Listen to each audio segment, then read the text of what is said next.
नमस्कार। पशु परिसर की टेस्ट श्रृंखला में पुनः आपका स्वागत है। सीसीआई के ऑनलाइन प्लेटफॉर्म से मैं आप सभी का स्वागत करता हूं इस प्लेटफॉर्म पर।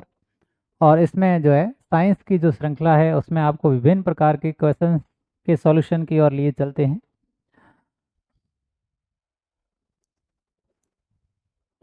पहला क्वेश्चन है आपका, प्रयोगात्मक आनुवांशिकी के जनक माने जाते हैं Bateson, medal, Morgan, Gerald.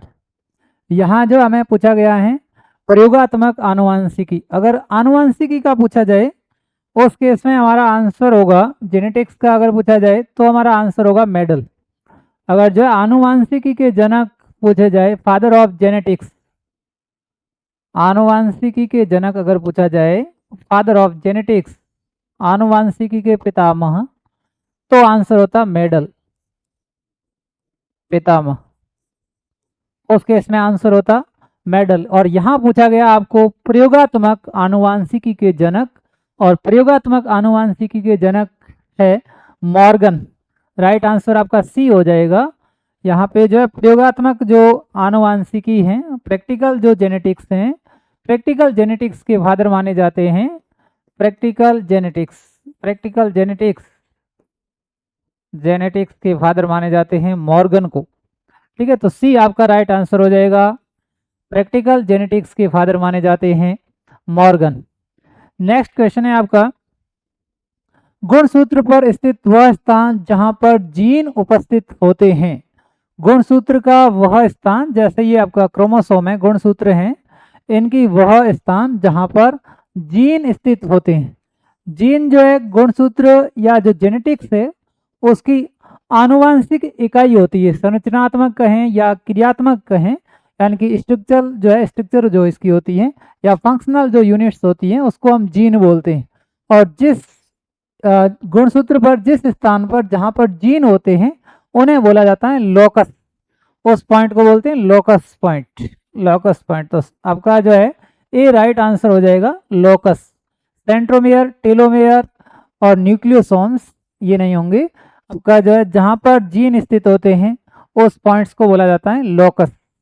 Next है, जीव में यकायक पैतृक परिवर्तन को कहते हैं। अगर किसी जीव के अंदर जो अचानक किसी प्रकार के जो परिवर्तन आ जाए तो उन परिवर्तन को कहा जाता है, पहला है प्रजनन, सेकंड है उत्परिवर्तन, तीसरा है अनुकूलित और फोर्थ है क्लोनल चेन। तो यहाँ पे जो है अगर जीव के अंदर अचानक परिवर्तन हो जाए तो उसको बोला जाता है उत्परिवर्तन। और ये जो कॉन्सेप्ट है उत्परिवर्तन की, जो संकल्पना है, संकल्पना इसको दिया था ह्यूगो डी ब्रिज ने। Hugo de bridge, Hugo de bridge नाम के वैज्ञानिक है जिन्होंने उत्परिवर्तन की संकल्पना दी। कॉन्सेप्ट जो उत्परिवर्तन का है इसको ह्यूगो डी ब्रिज ने दिया था। और ये क्या कहता है कि अगर जीव के अंदर अचानक चेंजेज हो जाए तो ये जो है क्या कहलाएगा, उत्परिवर्तन। और उत्परिवर्तन की इकाई क्या है, जीन। जीवों के अंदर जो उत्परिवर्तन की इकाई जीन है, और जो है अचानक जो परिवर्तन होते हैं उसको कहा जाता है उत्परिवर्तन। तो राइट आंसर बी हो गया आपका उत्परिवर्तन। जीवों में यकायक पैतृक परिवर्तन से जो होते हैं उनको हम क्या बोलते हैं, उत्परिवर्तन। अचानक जो एक्सचेंज होते हैं उत्परिवर्तन। नेक्स्ट क्वेश्चन है, डीएनए की जो पैकेजिंग होती है उसमें शामिल हिस्टोन प्रोटीन पर आवेश होता है। आपका ऋणात्मक, धनात्मक, उदासीन, कभी ऋणात्मक कभी धनात्मक। डीएनए की जो पैकेजिंग होती है, डीएनए की पैकेजिंग के अंदर जो हिस्टोन प्रोटीन होता है, हिस्टोन, और इस हिस्टोन प्रोटीन पर जो चार्ज होता है वो पॉजिटिव चार्ज होता है, जो है धनात्मक चार्ज पाया जाता है। तो बी आपका राइट आंसर हो जाएगा, धनात्मक आवेश। डीएनए की जो पैकेजिंग होती है उसमें हिस्टोन प्रोटीन पर पाए जाने वाले चार्ज कैसा होता है, पॉजिटिव, धनात्मक। तो आपका बी राइट आंसर हो जाएगा, धनात्मक। नेक्स्ट क्वेश्चन है, आनुवंशिकी की भौतिक और क्रियात्मक इकाई है। जेनेटिक्स के अंदर जो है उसकी भौतिक और क्रियात्मक इकाई मानी जाती है। जैसे हम बात करें, ये आपका जो केंद्रक है, न्यूक्लियस है, न्यूक्लियस के अंदर क्रोमोसोम होते हैं, गुणसूत्र होते हैं, और इन गुणसूत्रों पर पाए जाते हैं जीन। जीन जो क्या करते हैं, आनुवंशिक लक्षणों को एक पीढ़ी से दूसरी पीढ़ी में संचरित करते हैं। जो जेनेटिक कैरेक्टरिस्टिक हैं, आनुवंशिक जो लक्षण हैं उनको एक पीढ़ी से दूसरी पीढ़ी में ले जाते हैं। तो जीन का क्या कार्य रहेगा? जेनेटिक्स जो कैरेक्टरिस्टिक होते हैं, आनुवंशिक लक्षणों को एक पीढ़ी से दूसरी पीढ़ी में संचरित करना, ये कार्य जीन करते हैं। इसलिए जेनेटिक्स की यूनिट्स माना जाता है जीन को। तो आपका जो पूछा गया है, आनुवंशिकी की भौतिक और क्रियात्मक इकाई होगी, फंक्शनल यूनिट होगी एलील, क्रोमोसोम, जीन, आरएनए।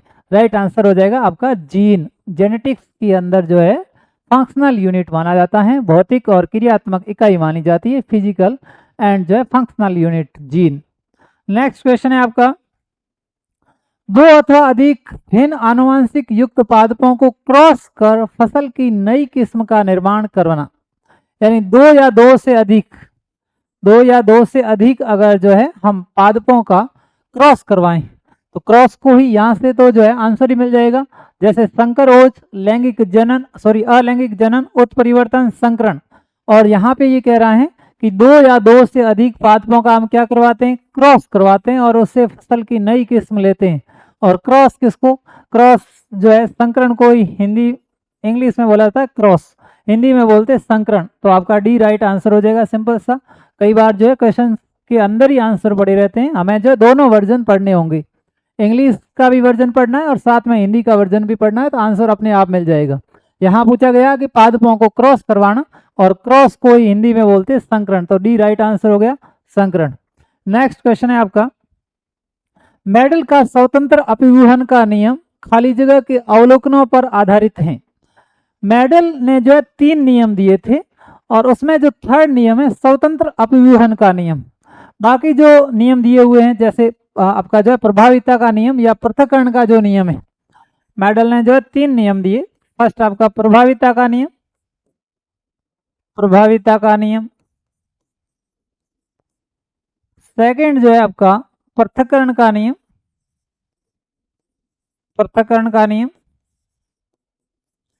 ये दोनों ही नियम जो है एक संकर संकरण पर आधारित है, एक संकर संकरण, मोनोक्रॉस, यानी कि F1 पीढ़ी का अध्ययन करते हैं हम। इसके अंदर F1 पीढ़ी की स्टडी करते हैं, F1 जो है फर्स्ट पीढ़ी का हम जो है जनरेशन का अध्ययन करते हैं। तो प्रभाविता का नियम और पृथक्करण का जो नियम है, ये दोनों नियम कौन से सिद्धांत पर? एक संकर संकरण पर आधारित है। लेकिन जो इसका तीसरा नियम है, जिसका नाम है स्वतंत्र अभिव्यूहन का नियम, और जो स्वतंत्र अभिव्यूहन का नियम है, ये द्विसंकर संकरण के अवलोकन जो इन्हें प्राप्त हुए उन पर आधारित है। द्विसंकर संकरण से जो रिजल्ट्स मिले उनके अकॉर्डिंग उन्होंने जीनोटाइप फिनोटाइप कैलकुलेट किए। तो जो स्वतंत्र अभिव्यूहन का नियम है, ये द्विसंकर संकरण पर आधारित है। नेक्स्ट क्वेश्चन है आपका, जीन अभियांत्रिकी संबंधित है, यानी जो है आपकी जेनेटिक जो इंजीनियरिंग है, जेनेटिक इंजीनियरिंग, जीन अभियांत्रिकी, जेनेटिक जो इंजीनियरिंग है, ये किससे रिलेटेड है? जेनेटिक्स इंजीनियरिंग की अगर बात करें तो पहला है लिपिड के परिवर्तन से, दूसरा आपका न्यूक्लिक एसिड के परिवर्तन से, तीसरा है कार्बन अम्लों के परिवर्तन से, और फोर्थ है कार्बोहाइड्रेट के परिवर्तन से। तो यहाँ पे जो जेनेटिक्स पूरी है, इसके अंदर हम अध्ययन करते हैं न्यूक्लिक अम्ल का। न्यूक्लिक अम्ल में जो चेंजेज होते हैं, न्यूक्लिक अम्लों के अंदर जो परिवर्तन होते हैं, वही जो है आपकी जेनेटिक इंजीनियरिंग है। तो बी आपका राइट आंसर हो जाएगा, न्यूक्लिक अम्लों के परिवर्तन से। नेक्स्ट है, मेडल ने अपने चिर प्रतिष्ठित वंशागति जो नियमों को प्रतिपादित करने के लिए जिस जीवधारी का उपयोग किया था, मेडल ने जो प्रयोग किया था वो किया था मटर के पौधे पर। और कैसा मटर था? गार्डन मटर, यानी कि जो है बगीचे वाला, गार्डन का जो है गार्डन पी को जो है इंग्लिश में पी बोलते हैं, हिंदी में मटर बोलते हैं। ठीक है, तो मटर उद्यान था, मटर उद्यान पर जो अवलोकन किया, मटर उद्यान। और इसका जो है साइंटिफिक नाम है पाइसम सेटाइवम, कई बार पूछा जाता है सेटाइवम, इसका जो है साइंटिफिक नाम है पाइसम सेटाइवम। मटर को जो है वैज्ञानिक भाषा में बोलते हैं पाइसम सेटाइवम, और मटर के पौधे पर प्रयोग किया मेडल ने।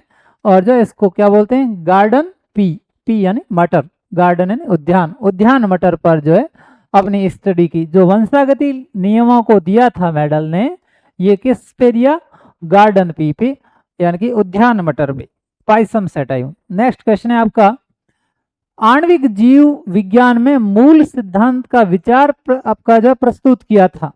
इसके अंदर जो मूल सिद्धांत है जिसको सेंट्रल डॉगमा बोलते हैं, सेंट्रल डॉगमा, सेंट्रल डॉगमा, किस प्रकार से जो है डीएनए आपका, डीएनए कैसे जो है मैसेंजर आरएनए और प्रोटीन के अंदर जो है कन्वर्ट हो रहा है, प्रोटीन, प्रोटीन का किस प्रकार से संश्लेषण हो रहा है डीएनए से मैसेंजर आरएनए और फिर जो है प्रोटीन का जो संश्लेषण होता है, इसको सेंट्रल डॉगमा बोलते हैं, केंद्रीय सिद्धांत, सेंट्रल डॉगमा या केंद्रीय सिद्धांत, या इसको हम बोलते हैं मूल सिद्धांत। और मूल सिद्धांत को प्रतिपादित किया था Gregor Mendel, Thomas Hunt Morgan, Frederick Griffiths और जो है आपका फ्रांसिस क्रिक ने, ये मॉडल दिया था क्रिक ने। जो सेंट्रल डॉगमा का मॉडल है जिसको मूल सिद्धांत बोलते हैं, क्रिक द्वारा प्रतिपादित किया गया। डीएनए, डीएनए से मैसेंजर आरएनए और मैसेंजर आरएनए जो है कन्वर्ट हो रहा है प्रोटीन संश्लेषण, ये जो प्रोसीजर है इसको बोला जाता है मूल सिद्धांत, केंद्रीय सिद्धांत या सेंट्रल डॉगमा। नेक्स्ट क्वेश्चन है आपका, सेंट्रल डॉगमा आ गया। सेंट्रल डॉगमा स्पेस से स्पेस को आनुवंशिक जानकारी के हस्तांतरण को संदर्भित करता है। देखिए सेंट्रल डॉगमा में क्या होता है, हमारे पास डीएनए होता है, डीएनए, डीएनए की जो है विभिन्न प्रकार की कॉपीज बनती है जिसको सी डीएनए हम बोल देते हैं, सी डीएनए, डीएनए की कॉपीज बन गई और ये क्या हो रहा है, डुप्लीकेशन, डुप्लीकेशन। उसके बाद में ट्रांसक्रिप्शन होता है, ट्रांसक्रिप्शन, क्रिप्शन, इससे मैसेंजर आरएनए, मैसेंजर आरएनए, और जब मैसेंजर आरएनए का ट्रांसलेशन होता है, ट्रांसलेशन, ठीक है, जिसको हम बोलते हैं अनुवादन, अनुवादन, और इसको बोला जाता है अनुलेखन, अनुलेखन, ट्रांसक्रिप्शन और जो है ट्रांसलेशन, और इससे क्या बनेगा, प्रोटीन, प्रोटीन, प्रोटीन का संश्लेषण। तो इस प्रकार से पूछा जाता है, ये कई बार एग्जाम में आया हुआ है। यहाँ भी हमें ध्यान रखना है कि जो है कौन सा प्रोसीजर हो रहा है। जैसे डीएनए है और डीएनए को हम अगर कॉपी डीएनए में कन्वर्ट कर रहे हैं तो इसको कहा जाता है डुप्लीकेशन। अगर जो डीएनए की जो कॉपीज हैं वहां से अगर मैसेंजर आरएनए के अंदर जा रहा है, जेनेटिक्स जो इंफॉर्मेशन है वो जो है स्थानांतरित हो रही है, वो अगर मैसेंजर आरएनए में हो रही है तो इसको बोला जाता है ट्रांसक्रिप्शन, इसको हम बोलते हैं ट्रांसक्रिप्शन, हिंदी में बोलते हैं अनुलेखन। और उसके बाद में अगर जेनेटिक इंफॉर्मेशन यहाँ से प्रोटीन की तरफ जो है स्थानांतरण हो रहा है तो उसको हम बोलते हैं ट्रांसलेशन। इस प्रकार से जो सेंट्रल डॉगमा है वो क्या करता है, डीएनए को किसमें जो है कन्वर्ट कर रहा है, या जेनेटिक जो जानकारी है किसमें हस्तांतरित कर रहा है, डीएनए से प्रोटीन में। तो आपका राइट आंसर हो जाएगा सी, डीएनए से प्रोटीन। सेंट्रल डॉगमा सिद्धांत से बहुत सारे क्वेश्चंस आते हैं क्योंकि ये विभिन्न प्रकार के एग्जाम में सीधा सिलेबस की लाइन रही है सेंट्रल डॉगमा। अभी जो हाल ही में एलडीसी का एग्जाम हुआ उसमें भी अधीनस्थ बोर्ड ने क्वेश्चन पूछा गया, यहाँ पे जो है जैसे डीएनए, मैसेंजर आरएनए, प्रोटीन, और यहाँ स्टेज छोड़ दिए गए। तो वहाँ हमें ध्यान रखना है, यहाँ पहले ट्रांसक्रिप्शन होता है, फिर ट्रांसलेशन होता है, अनुलेखन, अनुवादन, ठीक है, ट्रांसक्रिप्शन, फिर जो है ट्रांसलेशन, ट्रांसलेशन अनुवादन, और ट्रांसक्रिप्शन अनुलेखन। यहाँ हम क्या करें, डीएनए को किस में कन्वर्ट करें, डीएनए को हम जो है प्रोटीन में कन्वर्ट करें। हमारी जेनेटिक्स जो इन्फॉर्मेशन है कहाँ पर जो है ट्रांसमिट हो रही है, डीएनए टू प्रोटीन, डीएनए फिर मैसेंजर आरएनए और फिर प्रोटीन। वेरी इंपॉर्टेंट जो है कॉन्सेप्ट है ये सेंट्रल डॉगमा का, जिसको केंद्रीय सिद्धांत बोलते हैं। क्वेश्चंस पुटअप होते हैं तो परीक्षा की दृष्टि से बहुत महत्वपूर्ण है, इसको आप जो है हमेशा दिलो दिमाग में रखेंगे। नेक्स्ट है आपका, आमतौर पर मेंडेलियन कारक क्या कहलाते हैं। देखिए हम नॉर्मली हम जिसको जीन बोलते हैं, जीन, जिसको हम जीन कहते हैं, और इसी जीन को मेडल क्या बोलता है, कारक। मेडल ने इसी जीन को क्या कहा, कारक। मेडल जीन को बोल रहा है कारक, फैक्टर। तो इस केस में जो है ये यही कह रहा है कि मेंडेलियन जो कारक हैं वही क्या कहलाएगा, जीन। आपका जो है बी राइट आंसर हो जाएगा। फैक्टर, कारक को जो है फैक्टर बोलते हैं, फैक्टर। तो जिसको मेडल फैक्टर बोलता है, कारक बोलता है, वही आगे जाके किसका रूप ले लेता है, उसी को हम क्या बोलते हैं, जीन। मेडल ने जिसको कारक बोला उसको हम क्या कहते हैं, जेनेटिक्स में हम बोलते हैं जीन। तो बी राइट आंसर हो गया।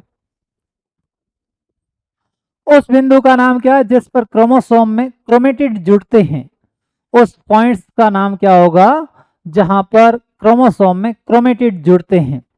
Nucleosome, centromere, centrosome, gene. ठीक है, वहां पे जो है क्रोमोसोम में जहां क्रोमेटिड जुड़ते हैं, क्रोमेटिड जहां पर जुड़ते हैं उसको हम बोलते हैं सेंट्रोमियर, सेंट्रोमियर, सेंट्रोमेयर। जहां पर जो है क्रोमेटिड जुड़ते हैं उसको हम क्या बोलते हैं, सेंट्रोमेयर। आपका बी राइट आंसर हो गया, सेंट्रोमेयर। नेक्स्ट है,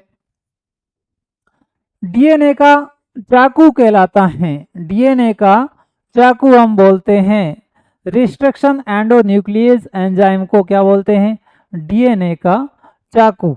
यानी कि जैसे ये डीएनए है और इसको अगर काटना है, डीएनए को जो है कट करना है, इस केस में हम क्या लेंगे, रिस्ट्रक्शन जो है endonuclease, restriction endonuclease,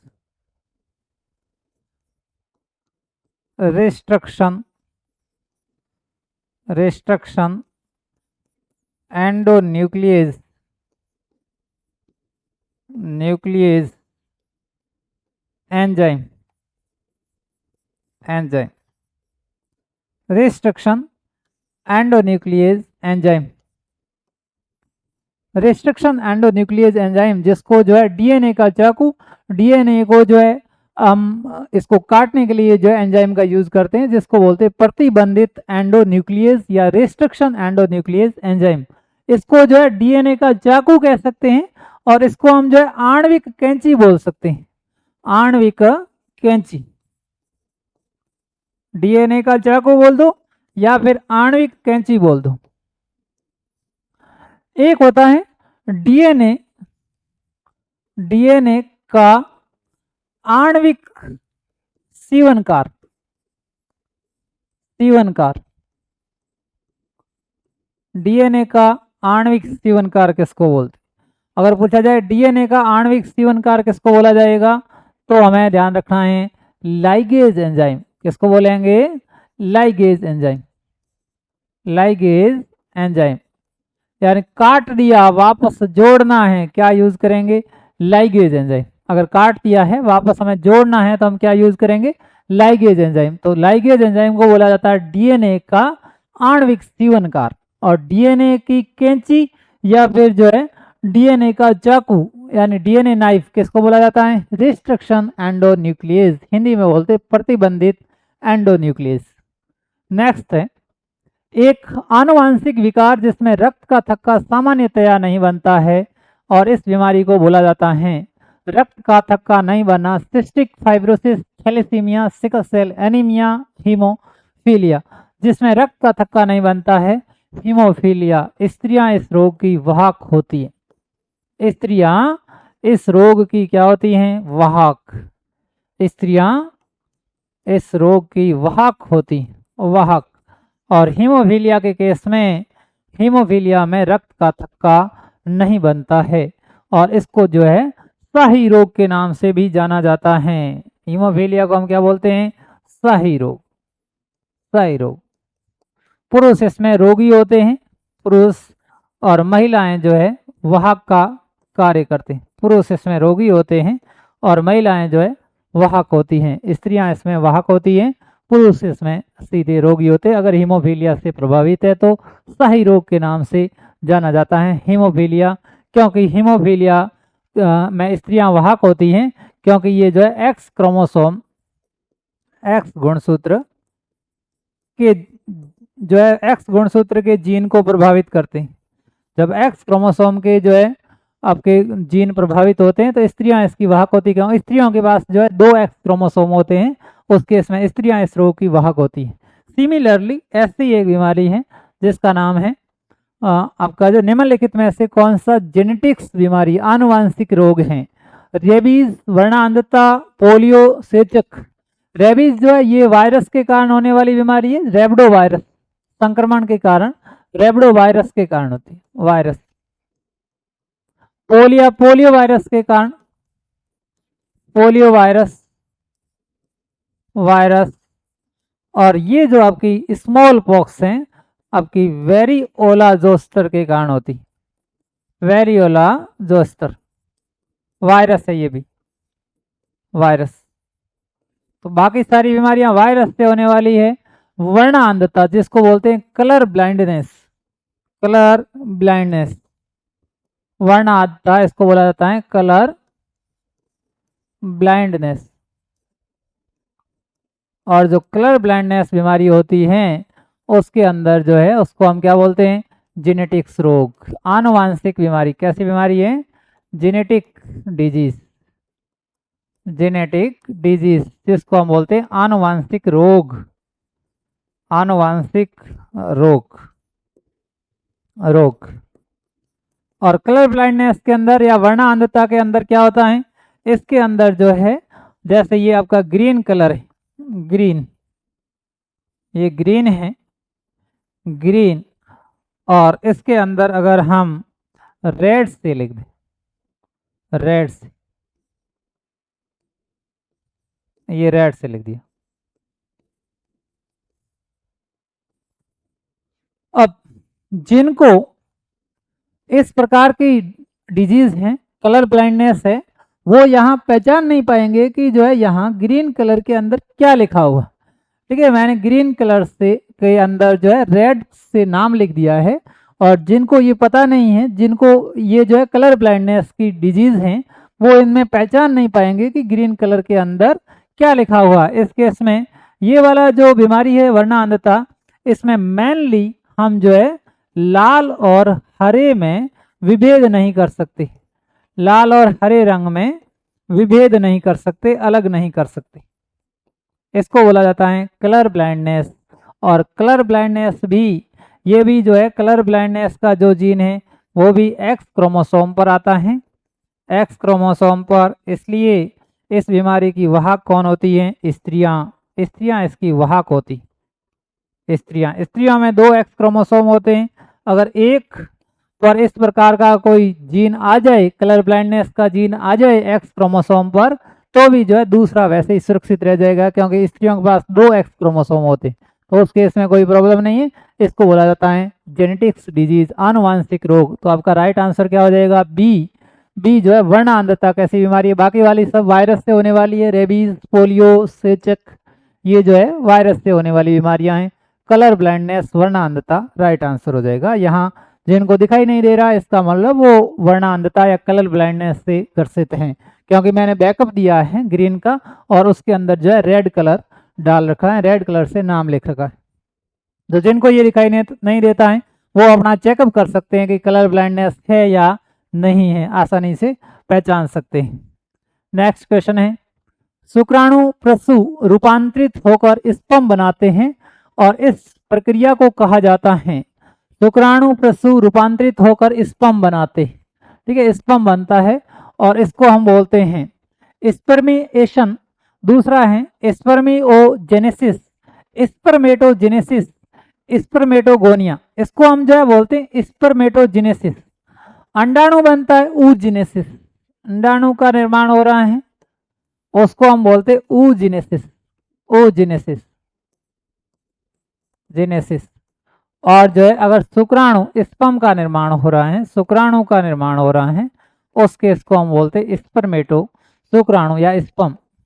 sperm sperm अगर बन रहा है तो उसको हम बोलते हैं स्पर्मेटोजेनेसिस, स्पर्मेटोजेनेसिस,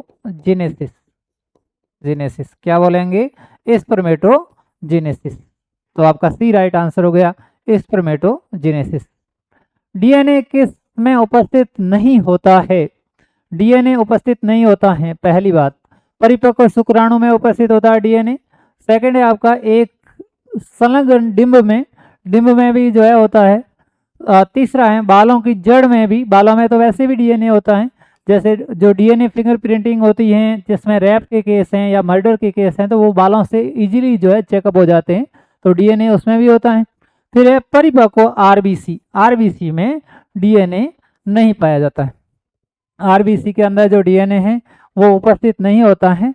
और वैसे भी जो आरबीसी सेल्स होती हैं केंद्रक विहीन होती है, केंद्रक विहीन कोशिकाएं होती, केंद्रक विहीन कोशिकाएं, कोशिकाएं अगर ऊंट और लामा को छोड़ दें, ऊंट और अगर लामा को छोड़ दें तो इसके अलावा जो आरबीसी पाई जाती हैं वो कैसी होती हैं, केंद्रक विहीन कोशिकाएं होती हैं। और केंद्रक विहीन कोशिकाओं के अंदर आपकी जो आरबीसी आती है, रेड ब्लड कॉर्पस आती है, लाल रक्त कणिकाएं, केंद्रक विहीन कोशिकाएं होती।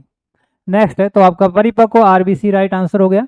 नेक्स्ट है विश्व की पहली आनुवांशिक रूपांतरित डेहरी बछड़ी का नाम दिया गया, पहली जो है जेनेटिकली मॉडिफाइड, जेनेटिकली मॉडिफाइड जो है जीएम डेहरी बछड़ी का नाम दिया गया डॉली, डॉली भेड़ का नाम है। फिर जॉली, लेक्स और रिवर्स, तो राइट आंसर क्या हो गया, लेक्स।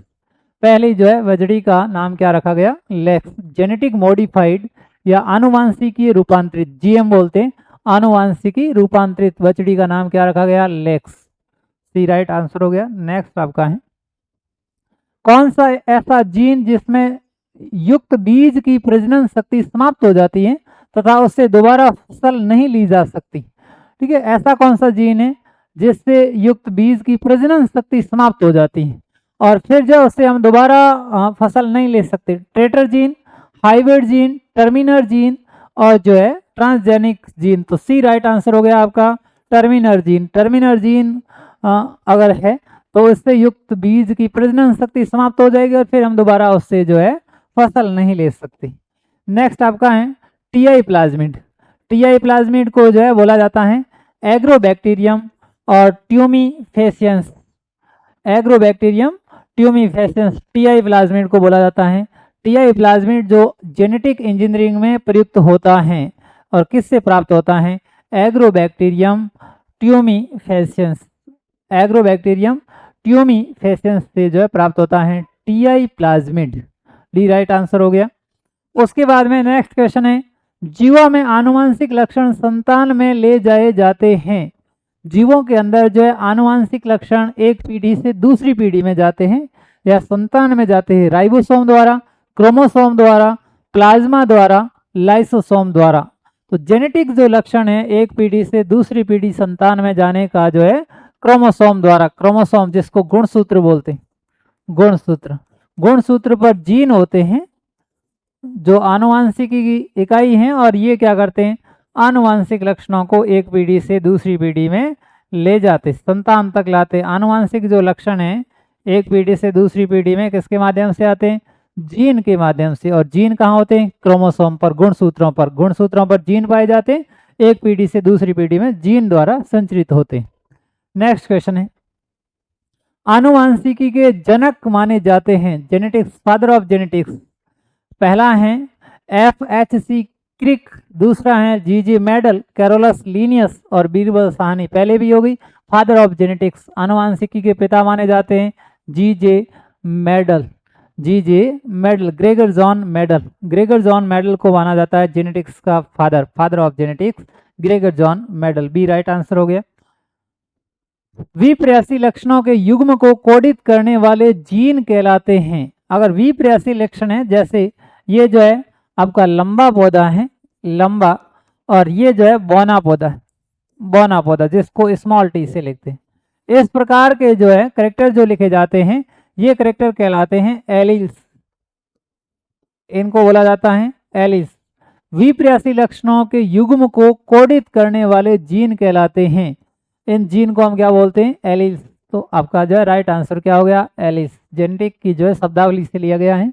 विप्रयासी लक्षणों के युग्म को कोडित करने वाले जीन, जैसे आपका जो है लंबा पौधा है तो उसको कैपिटल से, और अगर बौना पौधा है तो स्मॉल टी से लिखते हैं, और इनको हम क्या बोलते हैं, आपको जेनेटिक्स की भाषा में इनको बोला जाता है एलील्स, एलील्स बोलते हैं। ओके, नेक्स्ट क्वेश्चन है स्पेस वैज्ञानिक GJ Mendel, Gregor John medal का निधन हो गया था 1884 में, 1874 में, 1879 में, 1901 में। ग्रेगर जॉन मेडल का जो है निधन हो गया था 1884 1884 में ग्रेगर जॉन मेडल का निधन हो गया था। 1822 में ये जन्मे थे, 1884 के अंदर इनका निधन हो गया था ग्रेगर जॉन मेडल का। 1957 से लेकर, ठीक है, 6-7 साल तक इन्होंने काम किया था।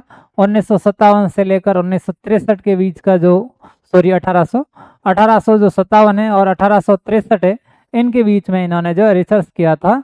तो आपकी जो है मेडल ने जो है उद्यान मटर पे, जो उद्यान मटर है उस पे पाइसम से टाइम पे अवलोकन किया, उन पर कार्य किया, एक संकर संकरण, द्विसंकर संकरण की संकल्पना दी और जो है जेनेटिक्स के नियम दिए। तो ग्रेगर जॉन मेडल का निधन याद रखना हमें 1884 के अंदर हो गया था, 1884 में। जय हिंद। हम फिर नेक्स्ट वीडियो मिलते हैं, तब तक के लिए शुक्रिया। जय हिंद।